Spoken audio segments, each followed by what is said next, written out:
Are you a podcaster? Maybe you've got that big idea and you're looking for a network to join.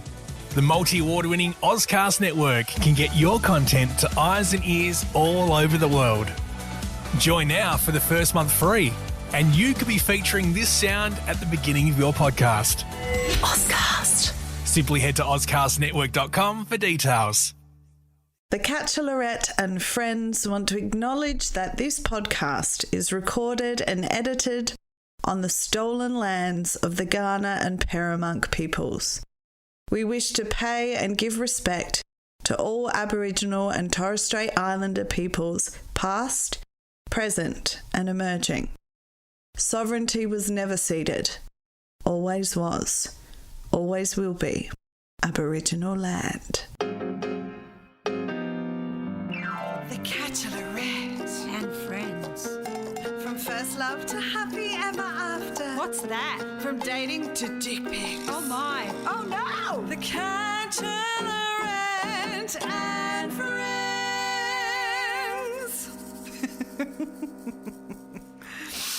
Oh, I love a good dick.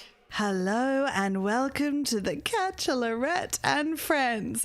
I'm Carla Anita Matiazzo, and today on the podcast I have Shanelle Franklin and Tamara Linke. Woo, thanks for coming on the pod. No, you're for having us. welcome. Is that really how you say your name when you go out and people you introduce And I usually yourself? shimmy as well on my surname. Like you're at a party yeah. and they'll be like, "What's? Oh, hi, my name's Brian." You're like, "Well, my name is I usually Carla." do. On stage 100%. Matiazzo gets a shimmy. Gets a shim. Or I fill So it myself should. up.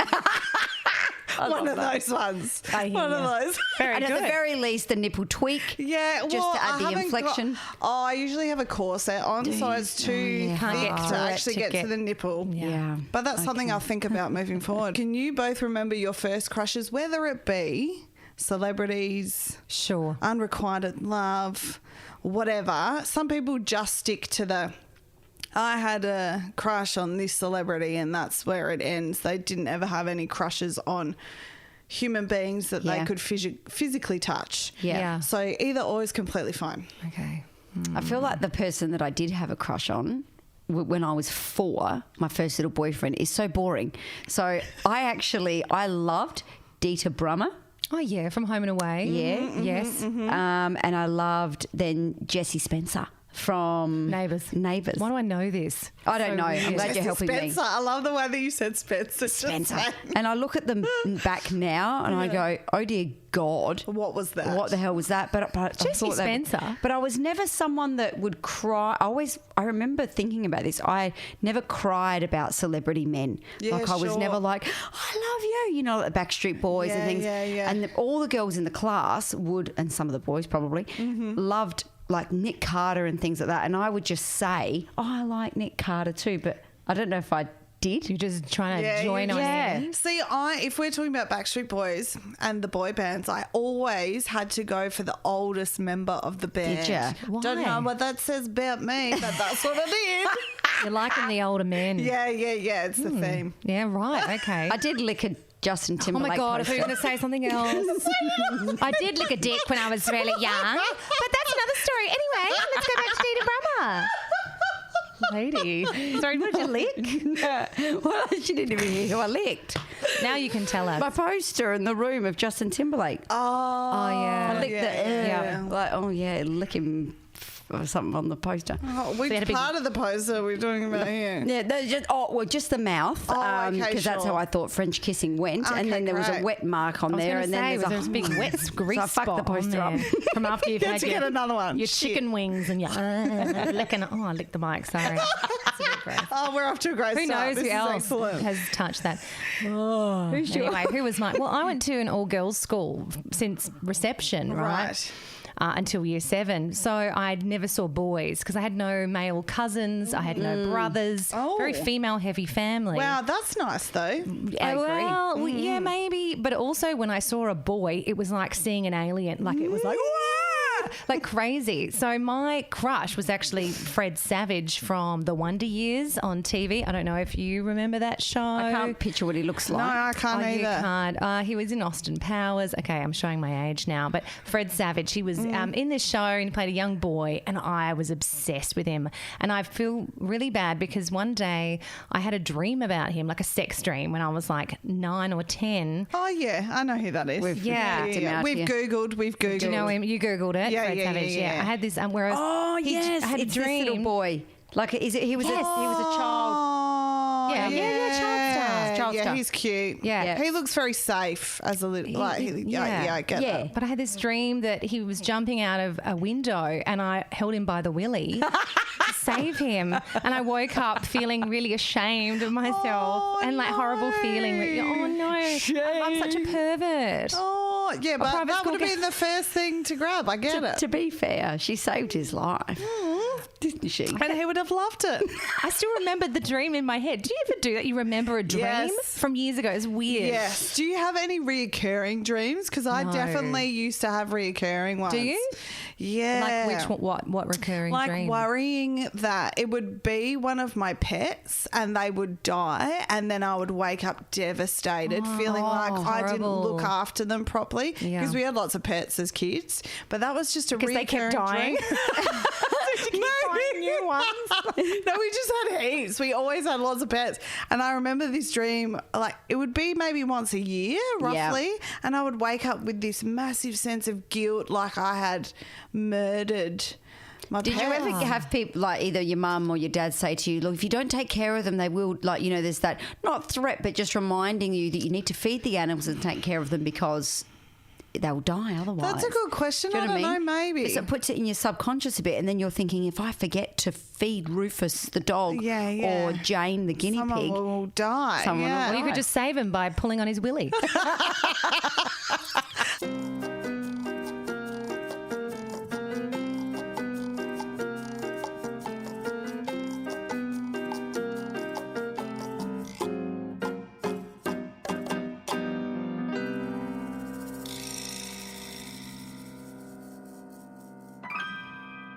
What happened in regards to romance and dating? What happened next? I don't know. I don't know. I feel like it's funny. Shanelle and I are probably on the same page with that one in that we're a bit, we're late bloomers in some ways, aren't we? Mm-hmm. Yeah. We said in a previous episode of our podcast that we didn't screw around enough. Right. Because it wasn't the done thing. And also as women our age, I'm talking about the three of us, it's not like getting older now where there's a lot more sexual freedom with who you are. There's a lot of gender fluidity. There's a lot of experimentation. There's not a lot of hang-ups. It's all okay, isn't it? It's all okay. Women were told only do this, and in some religious type of families, I grew up Catholic. Yeah, so did I. So Yeah. it was like you should be saving yourself for marriage, and that is the one marriage you'll ever have, and that's it. Yep. That type of thing where it's indoctrinated into us. I would never say that to my daughter, No. or my son, No. you know, and neither would Tamara with her two children. So it's funny that where you grow up and the type of like, don't do this and don't be a tart and don't sleep with them on the first date and you make them wait and blah, blah, blah, blah, like a lot of pressure. So we laugh and say that we never had anywhere near the amount of exploration that maybe we would have if we were younger in today's society, let's say. Sure. So do you think that if you were to have your time again and say, you know, spread your female seed around the place. Spread your seed. Yeah, spread your seed. Let's spread it. Would you say that... Spread that seed. Carla. I like that. Good. Sorry, go on. Why are you like, it's Carla? That's what you just did in the Trying to get my sexy on. I'm talking about all this stuff. Would we say what? Would you say, so this is my problem, okay?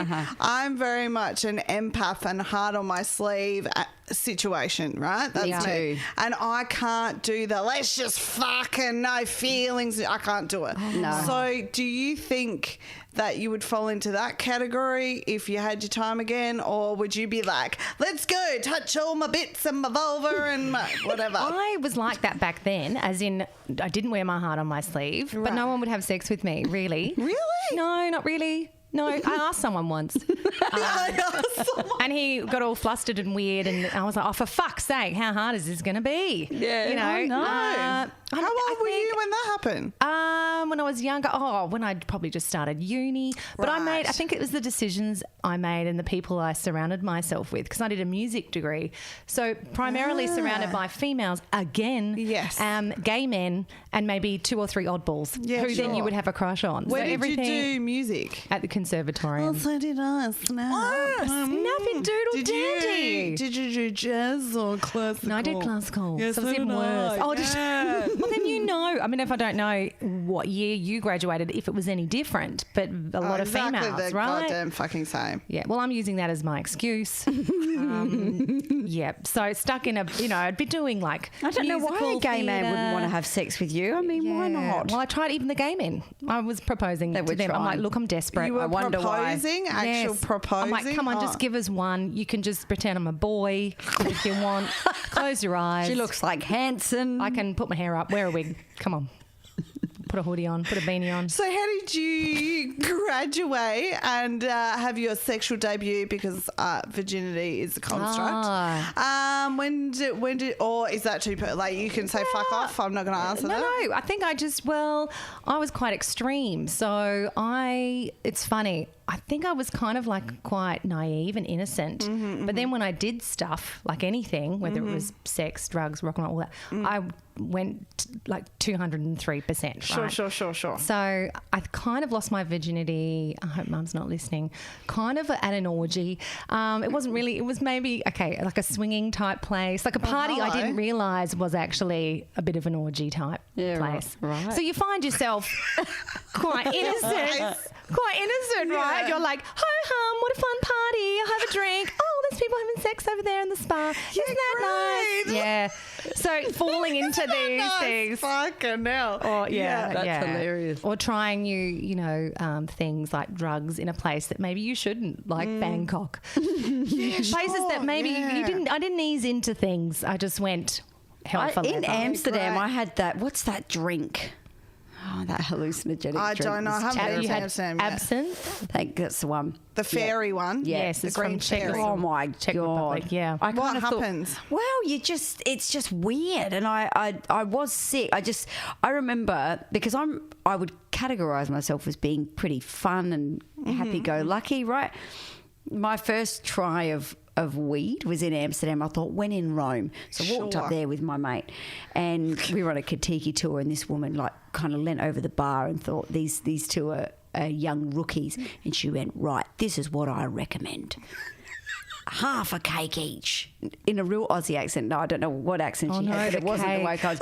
Half each. Disaster. Actually, I think she was English, and she went, right, one bit for you and one bit for you, and that's it. No more. You can't take any more. And I went, oh, fine, great. I had that. But because it took a long time to digest, I was like, I can have another. Everyone makes that rookie mistake.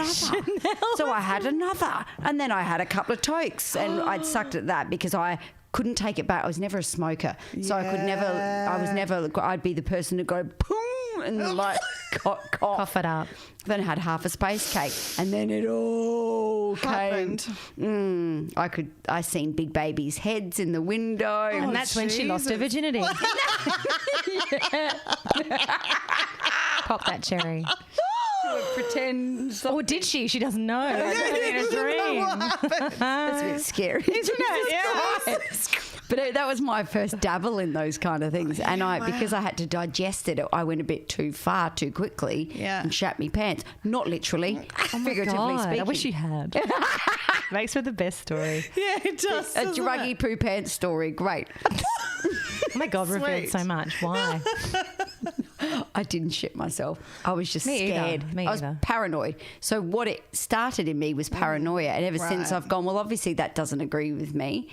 So I just won't do it. I never thought of myself as a paranoid person, but maybe I am on those kind of things because I was also from and so were you too. Do you remember that book, Anna?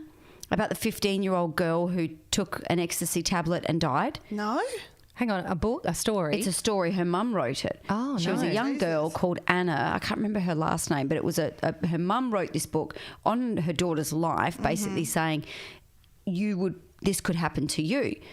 And she took one ecstasy tablet and died. Oh, and wow. my mum would use that as a scaremongering technique for me, saying, you could be that girl. You're little Shanelle. You could die having an ecstasy tablet. So I never tried ecstasy based on that because I was always freaked the fuck out. Yeah, I was always terrified of drugs. Yeah. The Catholic guilt got me good. That's right.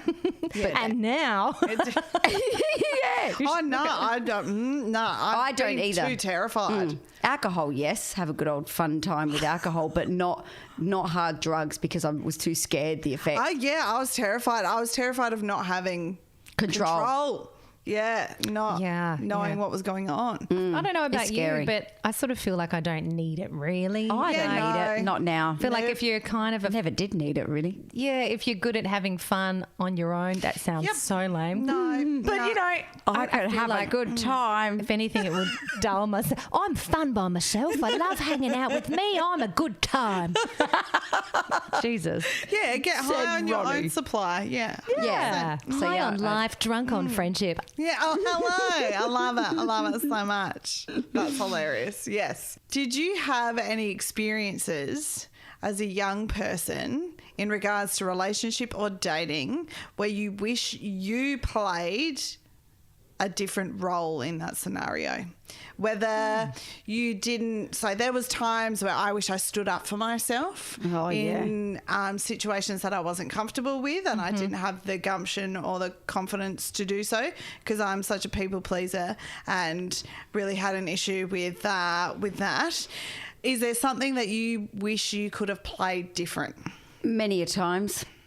And many a times, and it's always been in a work scenario with white males. Yeah. Because I used to, and radio days too, because Tamara and I have both been in commercial radio. It's the same kind of thing.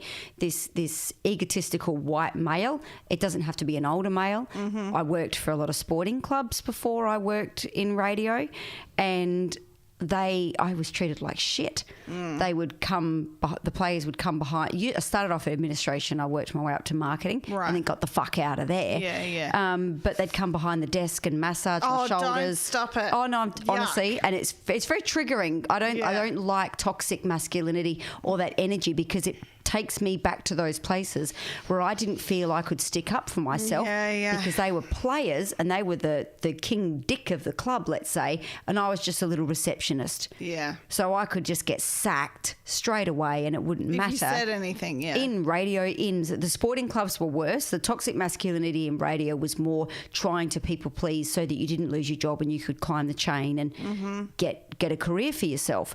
The sporting clubs, you just knew that if you were a problem, you'd be out on your ass. Yeah. And they were some of the text messages I used to receive gross. when I worked at a certain club here, a very well-known sporting club here, and they would be like, they would have girlfriends. And I had a partner, and the partner at the time is my husband now.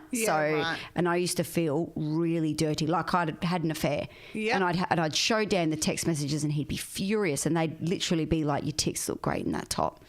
Oh my God! Really? Leave. Yeah. Yep. When are you going to leave your husband? I'm waiting for you. All this. It was actually terrible. I'm getting hot now thinking about it because I hated it that much, and I thought, how dare you fucking make me feel like that? Because you had no intention of treating me with any inch of respect. No. I never did anything wrong, but just those words landing in my inbox on my phone. Yeah. And they used to do things like, "We'll get you free Nike sneakers. We get them all the time. Don't worry." And they'd put boxes on my desk of free shoes and that kind of stuff. It was horrible, a horrible time. I learnt a lot since becoming a mother and since having confidence in myself to say no. and calling shit out. What would you say if your child was in a similar position, seeing as you've been through that shit? What would you say to them? What skills or tactics or whatever? I'd tell her she'd need to, if we're speaking Summer in specific, my daughter who's nearly 7, I would quite literally say to her that she needs to tell them that's not okay. I never had the confidence, and my mum would have tried to tell me that, but the generation was different. Again, we're moving different. Quite quickly when we are not there yet. We've got a lot of ground to cover as far as equality in the workplace and the life place, let's say, on earth. Yeah. But it's getting better quickly because people are calling shit out, and I would tell her to call it out and fuck the job. Because exactly. They can't. You can't get fired for that sort of stuff now. Years ago, yes, probably because you would have been managed out some way. Hopefully they're too But it was horrible what I went through. It makes me angry, but I've grown from it, knowing that I can stop it happening anywhere near in the future. But now when I go into situations, I've got my wing woman too, and the pair of us together, Tamara and I, don't let people away with shit.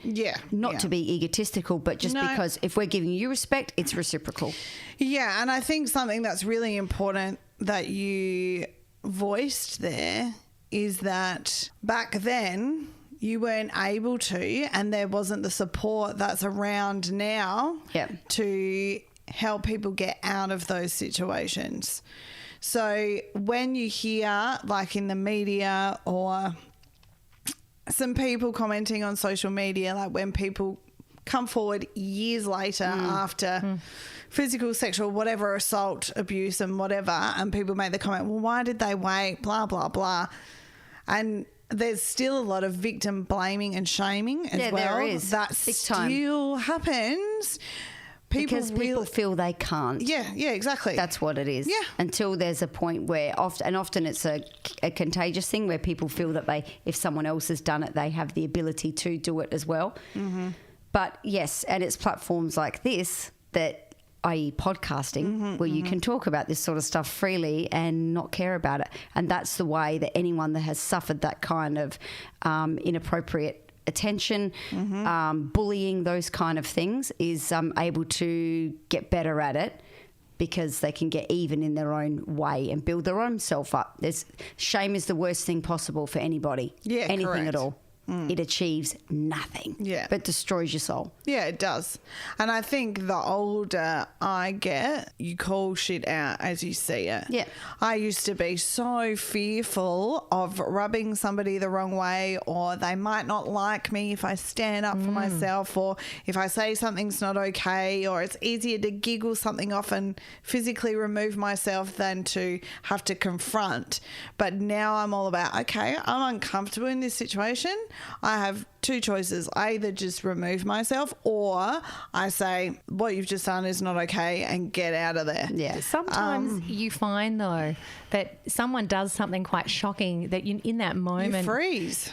You don't actually know until afterwards that Completely. You go, I should have said something. Yeah. That was weird. Was that off? And then you talk to someone about it and they're like, yeah. And you're like, oh my God. It's that they freeze, really isn't do it? that?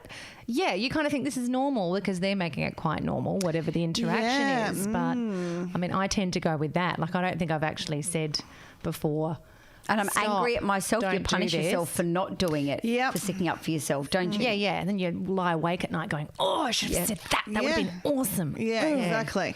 And I think something I'm trying to hone the older I get is if I'm in an uncomfortable scenario of which is clearly unjust and not right and awful, which unfortunately I have been in quite a few scenarios, workplace, personally, all that kind of stuff. I'm learning to try and detach the emotion from it and just deal with the facts of what is the problem before removing myself. Yeah. And I'm finding that can be confronting in itself to the person that is doing the wrong thing. Yeah. But I feel like that gives me back my power by just, okay, I'm going to switch.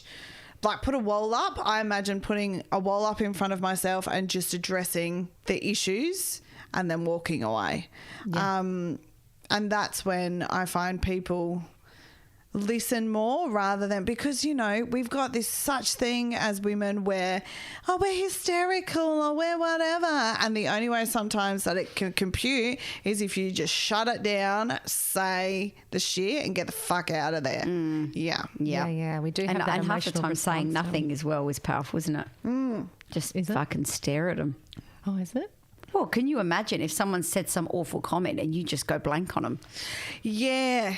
And you pause while you collect your thoughts for a little bit. And then you can think, I always try and fill the gap. And I'm really uncomfortable and I want to, and then I'll go and afterwards, let's say, call Tamara and whinge to her about it if she was there and go, this happened, I should have said this.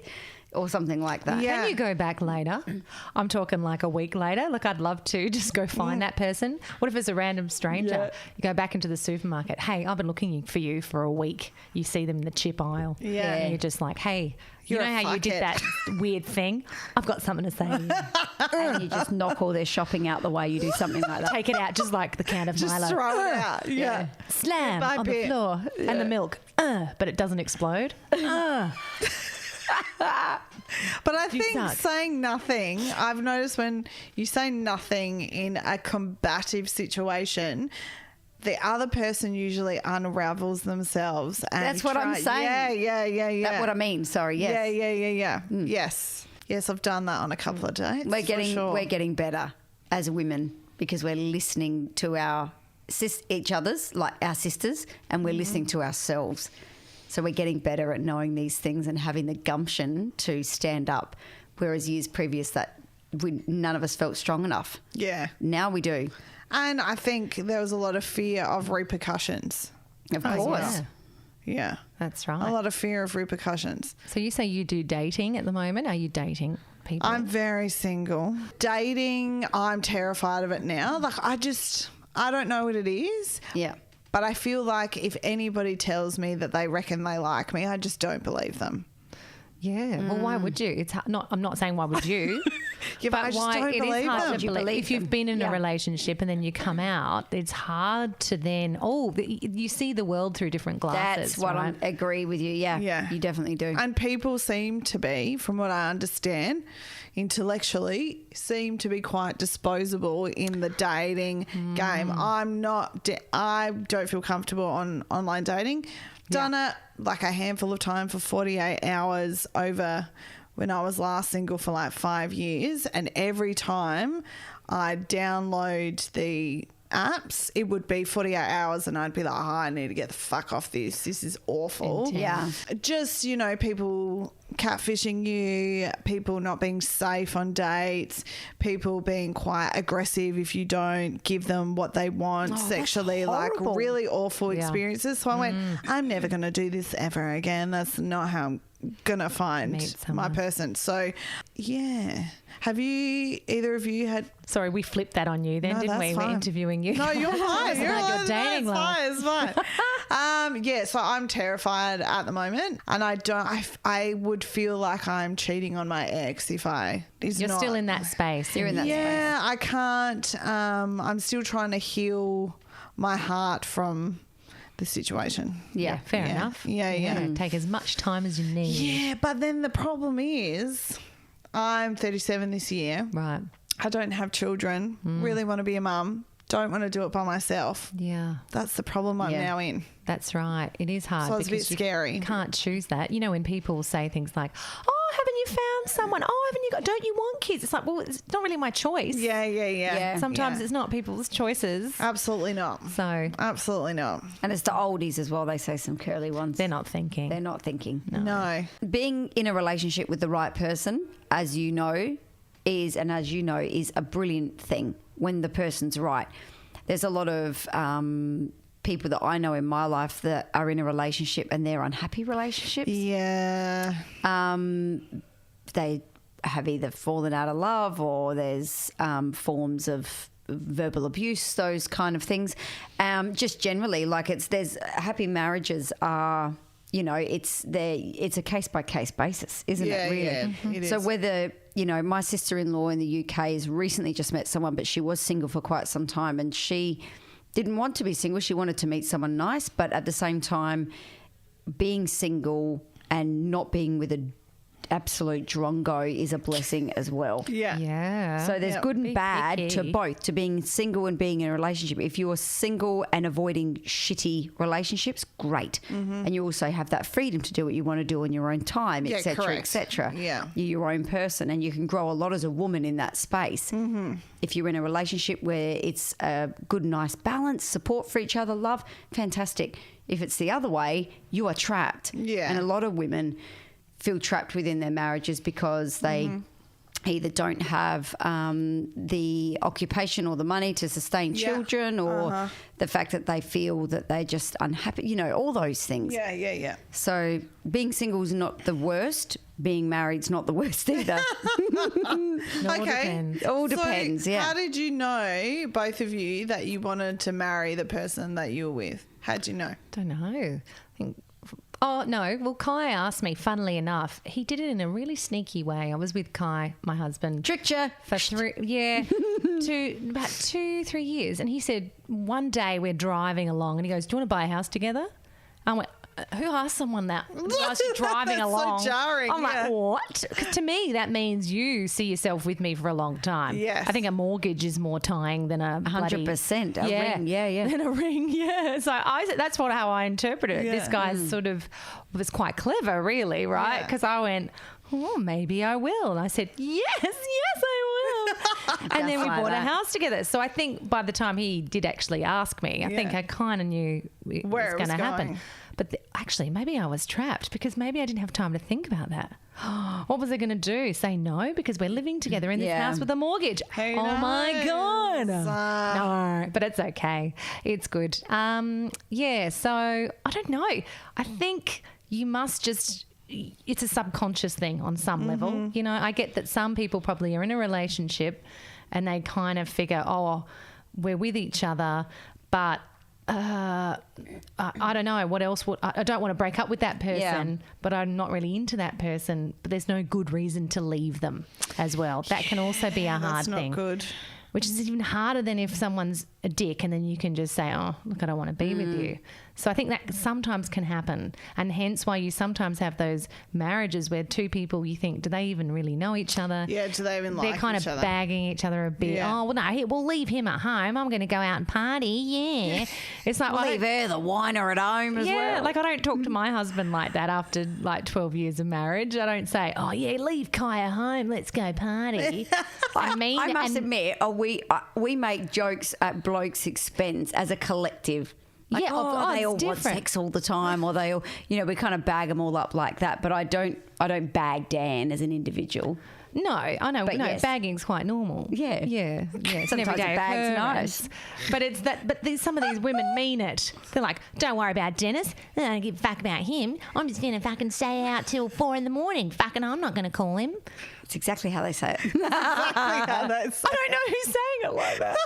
There'll be some people saying it like that. There would be some people. Anyway, that's what I'm just saying. I Yeah. still have this great friendship, you know, with my husband as well. That's So I respect. nice. There's that mutual respect. Yeah, You're a there is. team. Yeah. You're a team. Yeah, that's Yeah. nice. Yeah. As I'm looking at Shanelle as if she's my work wife. Hello, darling. Hello.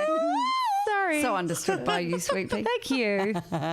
Aren't we? Yeah, completely. Yeah. She is the work wife. Dan's great. I've been with Dan for a long time, 17 years, and I'm Mamma mia. 36. Sorry? Mamma mia, that's a long time. Yeah, Mamma Mia, yeah. I thought you said, Mum, I'm here. I'm like, I'm here. Like, save me from these two women. No, Mum, no. she's here to pick me up from a podcast. Yeah, no. I love that my mum's picking me up. Mum, shut up. I'm out in a minute. I'll be there in a second. Mum. Car's idling. Yeah, the mum's waiting, listening to Mix 102.3. Sorry. Anyway, no, I've been with Dan a long time. We've been through a lot. Dan's English. Yeah.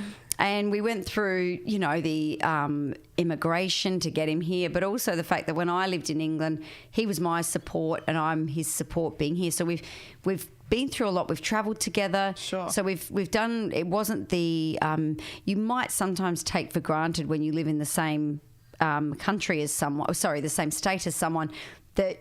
They've got their house and their family and you've got your house and their family. It's all easy. Dan and I always had to support each other because one of us were really missing the other's family and friends. Sure. Whether I was over there or he was here. So we do have that mutual respect and friendship as well. And I think we'll always kind of have that. But there's plenty of times where marriage goes through so many different times. You have your hard times, your good times. It's not roses all the time for anybody. I think if anyone said it was, they would be liars. Yeah. Living a lie. A lie.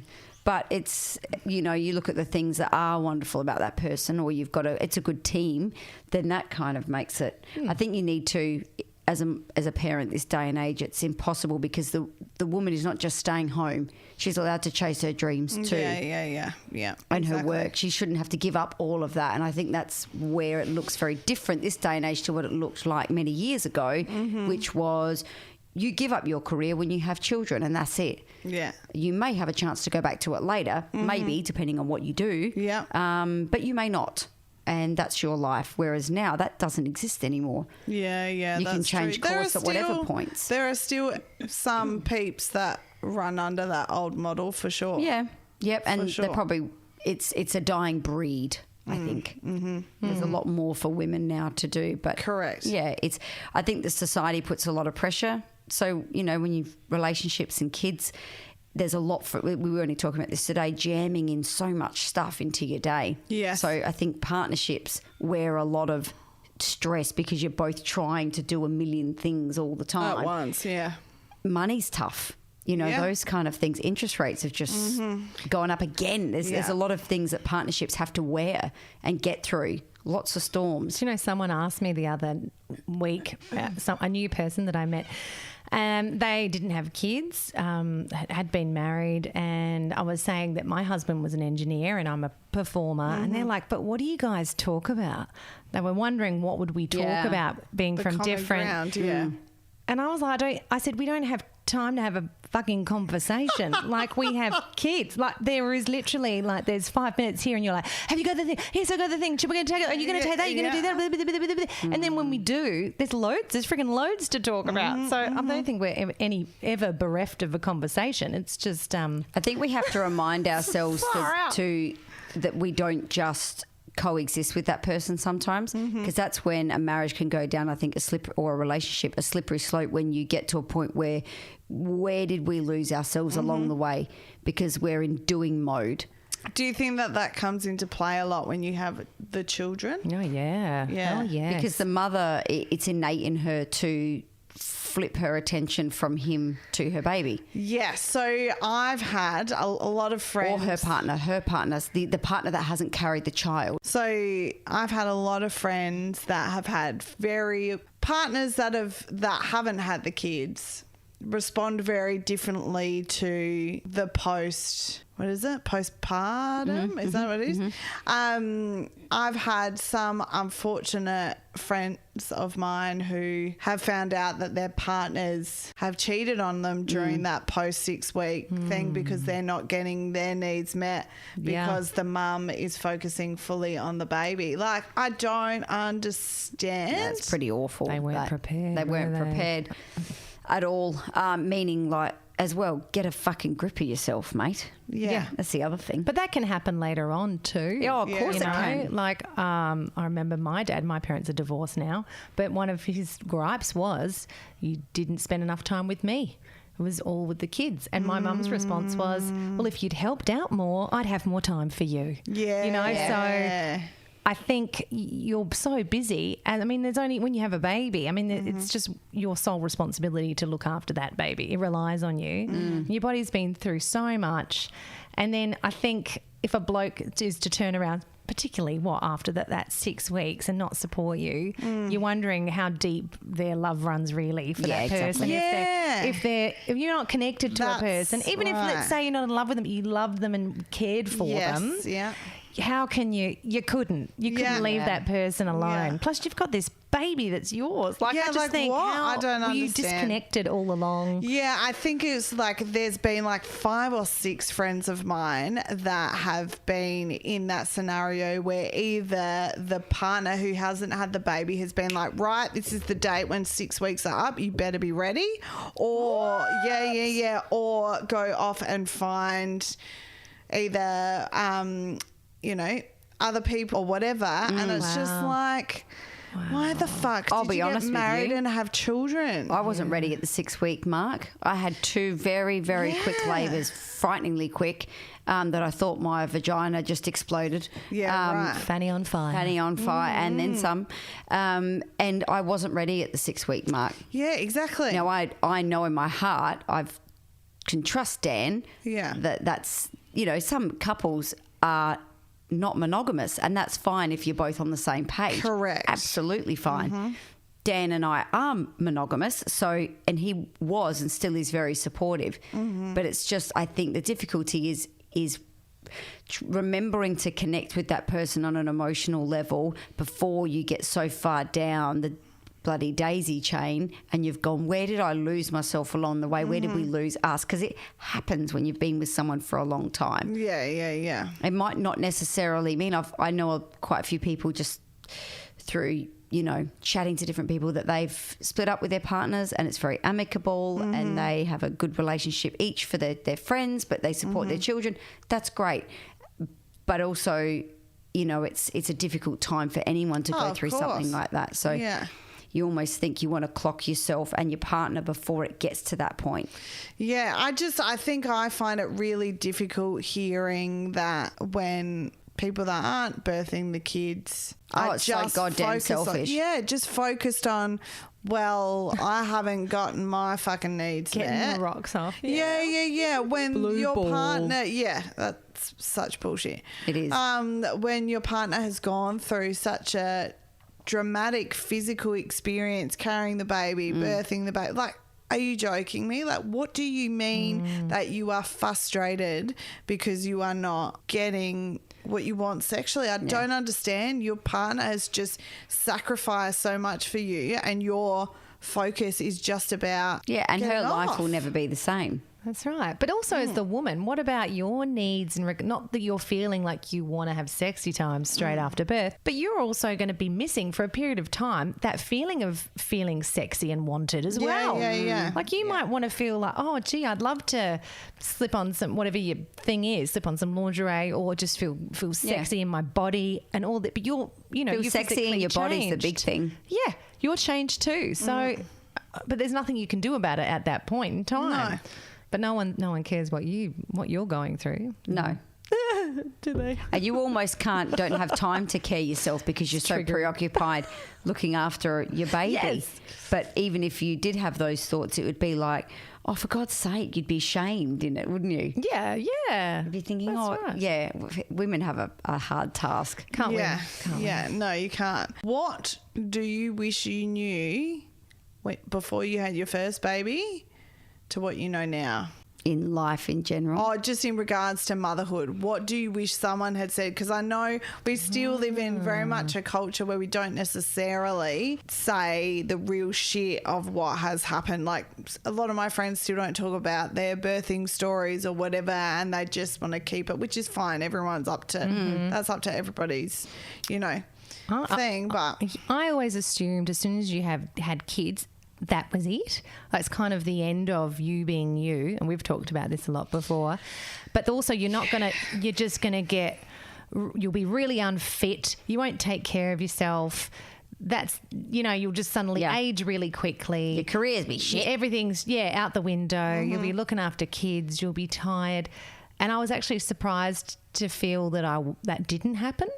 Actually, I got better with age. Agree with you, lady. So I was like, I thought my personality would completely change. Oh, it's still there. yeah.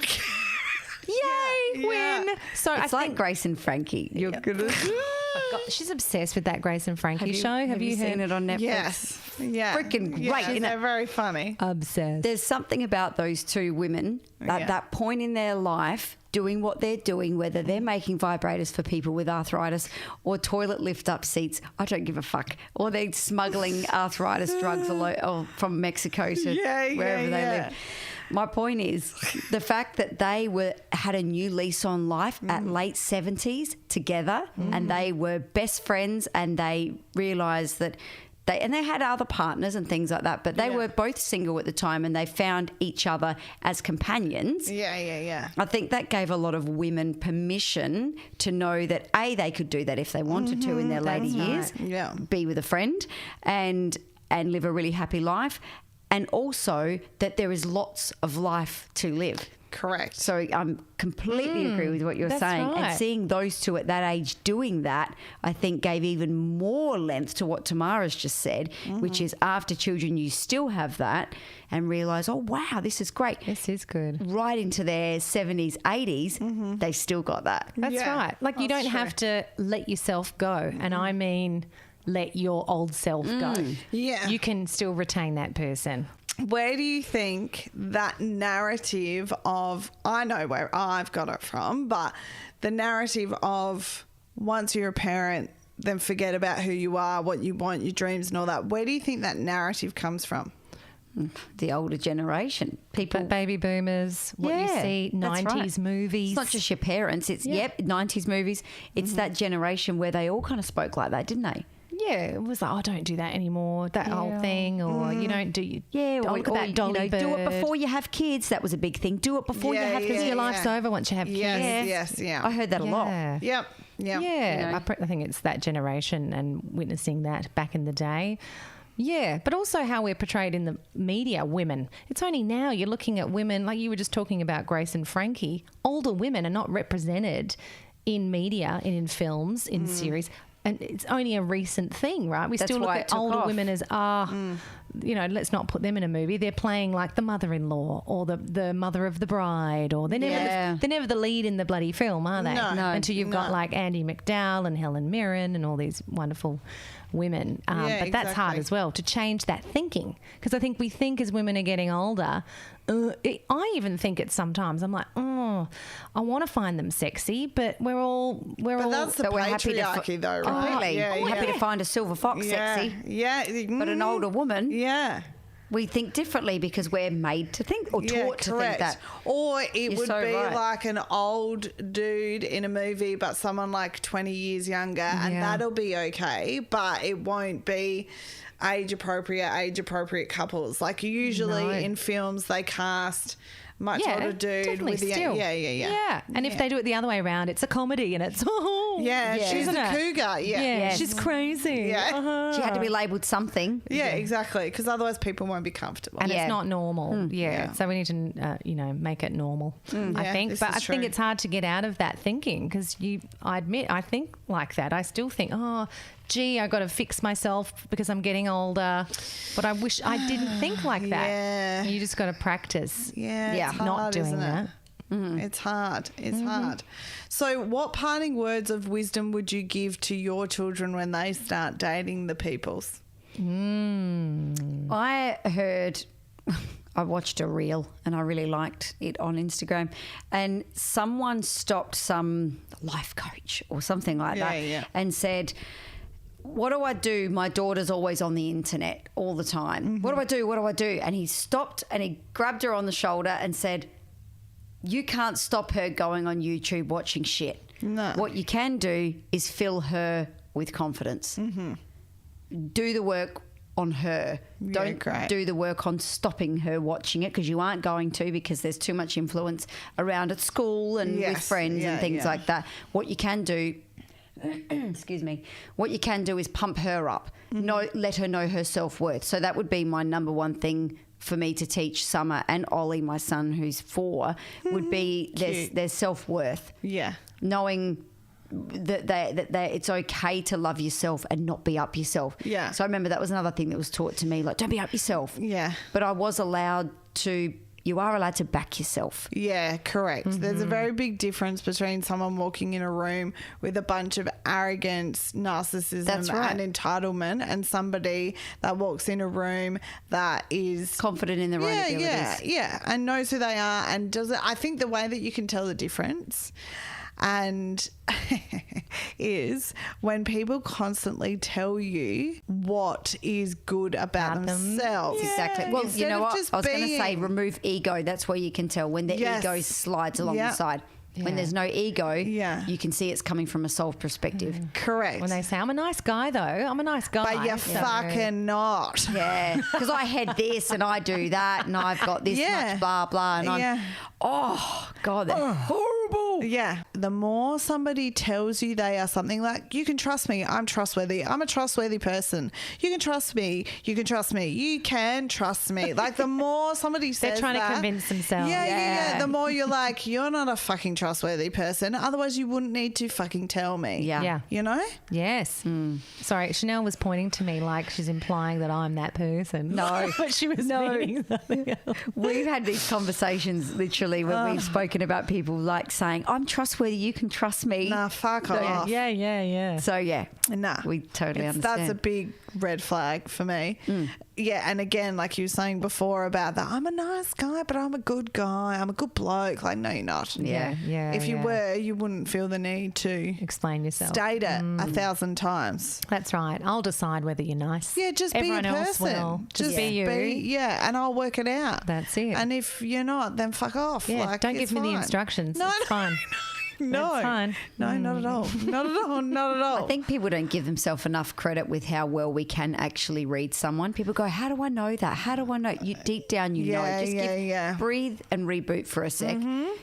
Your inner gut and your inner self will tell you if something is right or it's wrong.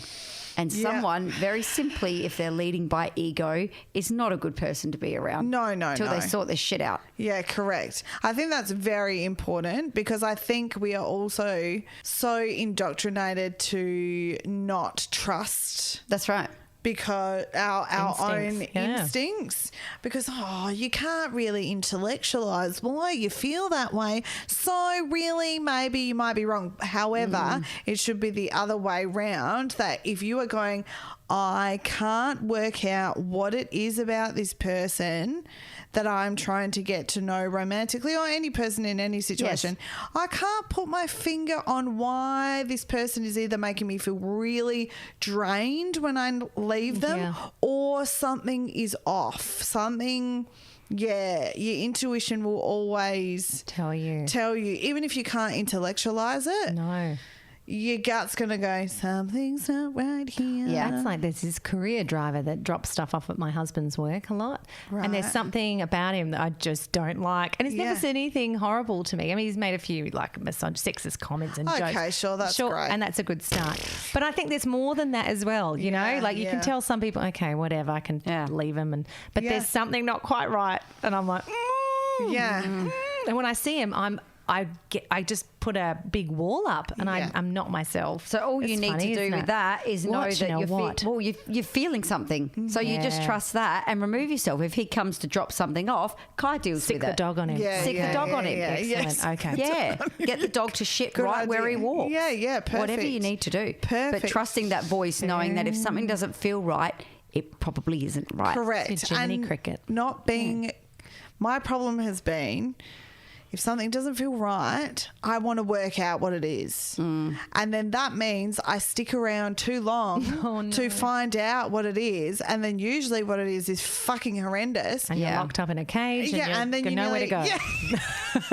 That went. I just wanted to see if he really was a psycho. Yeah. Turns out he is. Yeah. What's the top 5 pieces of advice that you would give to anybody who is wanting the matrimony and the children in their life? So, Carla, here's what you got to do. I think,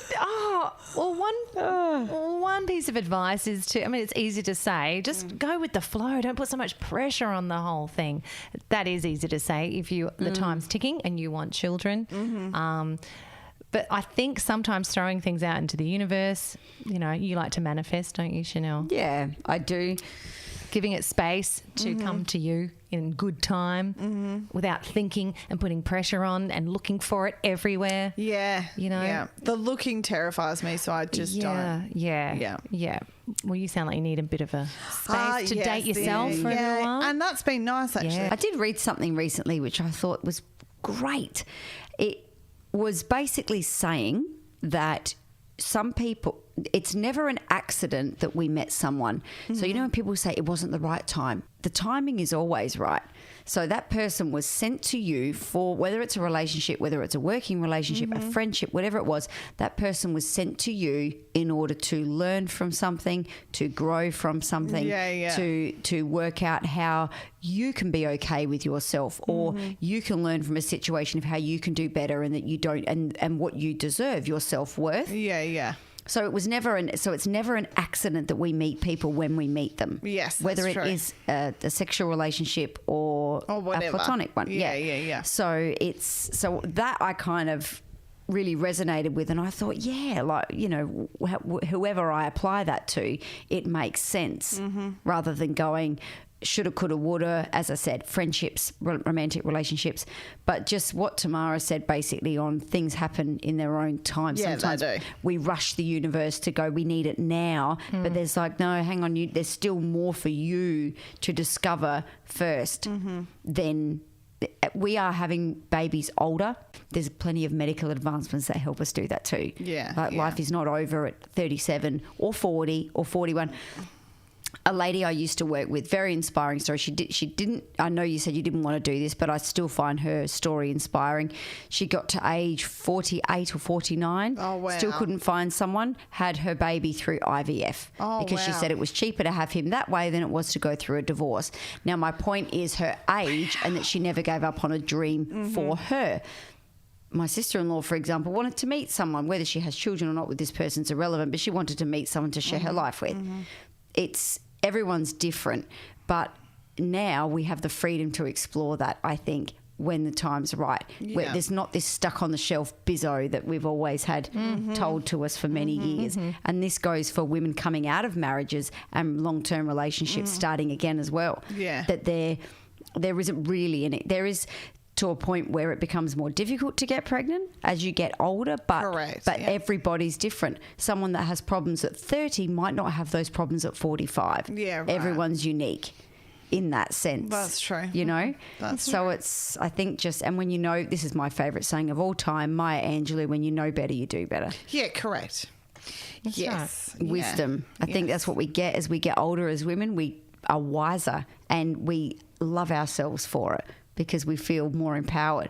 Not just like, burning the bra, all that, but we feel better at tackling situations than what we did 10 years ago. Equipped. Well, you'd hope so. You'd hope so. Otherwise, we'd just be floating through life, just bumping into things, going, oh, what was that? Yeah. A teapot. Wow. What was that? A jabber. That's right, exactly. Also important to know that, if you do have kids and you're married or whatever later on, you don't have to change your life. It's not going to upset the apple cart that much. Yes, it's more stressful. It's tiring.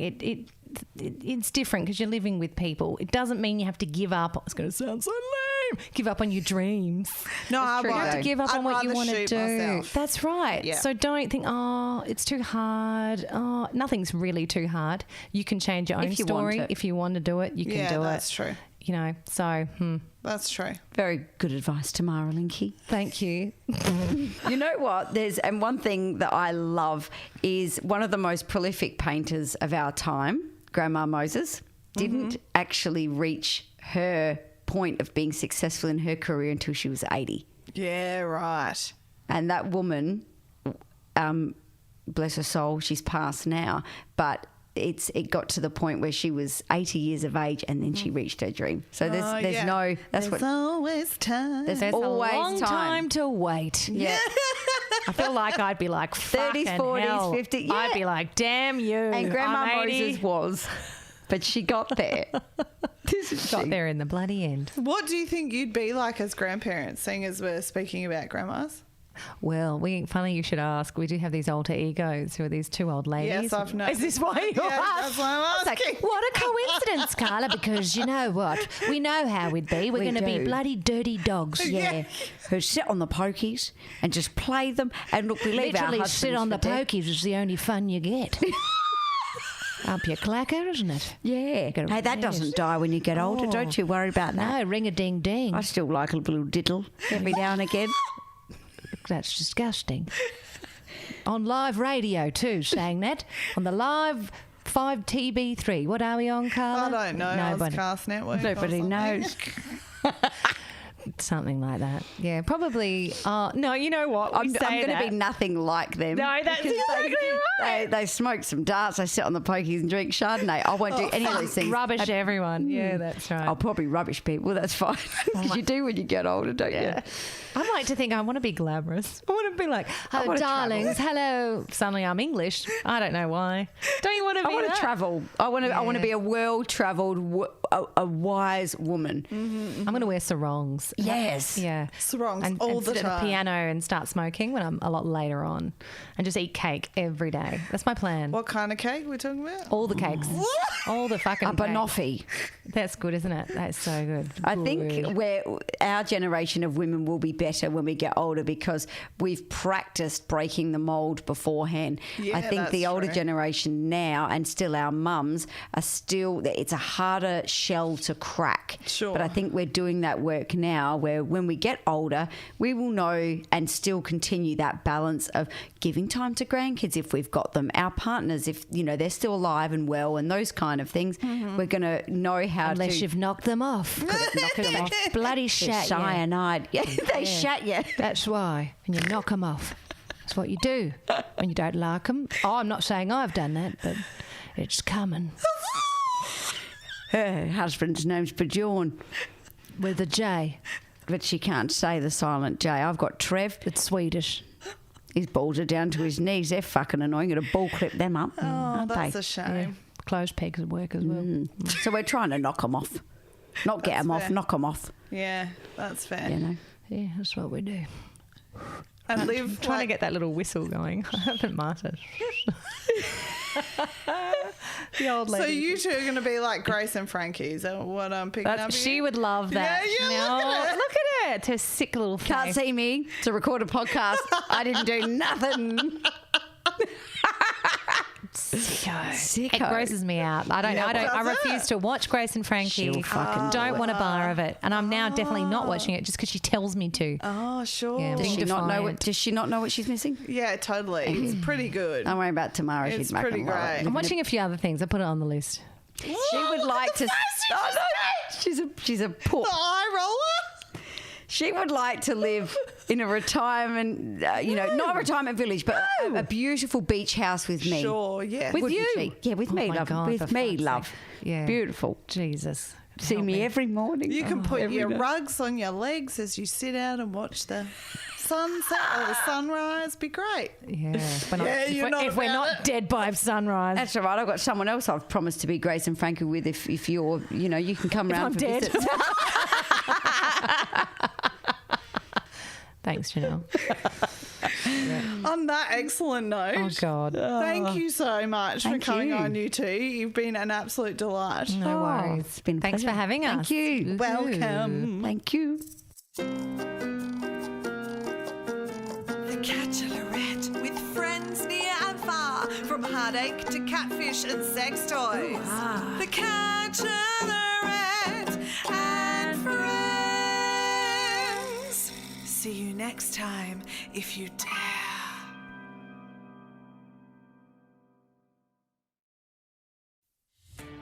Are you a podcaster? Maybe you've got that big idea and you're looking for a network to join. The multi-award-winning Ozcast Network can get your content to eyes and ears all over the world. Join now for the first month free, and you could be featuring this sound at the beginning of your podcast. Ozcast. Simply head to ozcastnetwork.com for details.